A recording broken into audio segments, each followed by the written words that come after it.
വാർത്തകളിലേക്ക് വീണ്ടും. കർഷകർക്ക് പിന്തുണയുമായി രാഹുൽ ഗാന്ധി. സ്വാമിനാഥൻ കമ്മീഷൻ ശുപാർശ പ്രകാരം താങ്ങുവിലയിൽ നിയമപരമായ ഉറപ്പ് നൽകാൻ കോൺഗ്രസ് തീരുമാനിച്ചു. ഇന്നൊരു ചരിത്ര ദിനമാണ്. 15 കോടി കർഷക കുടുംബങ്ങളുടെ ജീവിതത്തെ ഇത് മാറ്റിമറിക്കുമെന്നും നീതിയുടെ പാതയിൽ കോൺഗ്രസിന്റെ ആദ്യ ഉറപ്പാണിതെന്നും രാഹുൽ ഗാന്ധി പറഞ്ഞു. ബൽറാം നെടുങ്ങാടി വിവരങ്ങളുമായി ചേരുന്നുണ്ട്. ബൽറാം, വിവരങ്ങൾ എന്താണ്? റിജിത്ത്, കർഷക പ്രക്ഷോഭം ആരംഭിച്ച ഘട്ടത്തിലാണ് കോൺഗ്രസ് നേതാവ് രാഹുൽ ഗാന്ധി കർഷകരുടെ ഈ പ്രതിഷേധത്തിന്റെ പ്രധാന ആവശ്യങ്ങളിൽ ഒന്നായ MSP നടപ്പാക്കും കോൺഗ്രസ് എന്ന പ്രഖ്യാപനം നടത്തിയിരിക്കുന്നത്. ഇന്ന് ഒരു ചരിത്ര ദിനം എന്നാണ് രാഹുൽ ഗാന്ധി വിശേഷിപ്പിച്ചിരിക്കുന്നത്.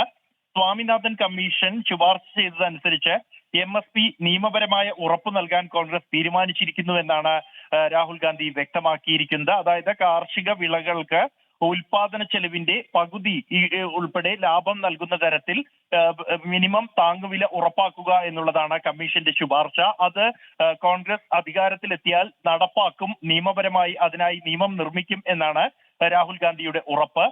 ഇതിന്റെ ഗുണഭോക്താക്കൾ 15 കോടിയോളം കർഷക കുടുംബങ്ങൾ ഉണ്ട് എന്നും നീതിയുടെ പാതയിലുള്ള കോൺഗ്രസിന്റെ ആദ്യ ഉറപ്പാണ് ഇത് എന്നുമാണ് രാഹുൽ ഗാന്ധി വ്യക്തമാക്കിയിരിക്കുന്നത്.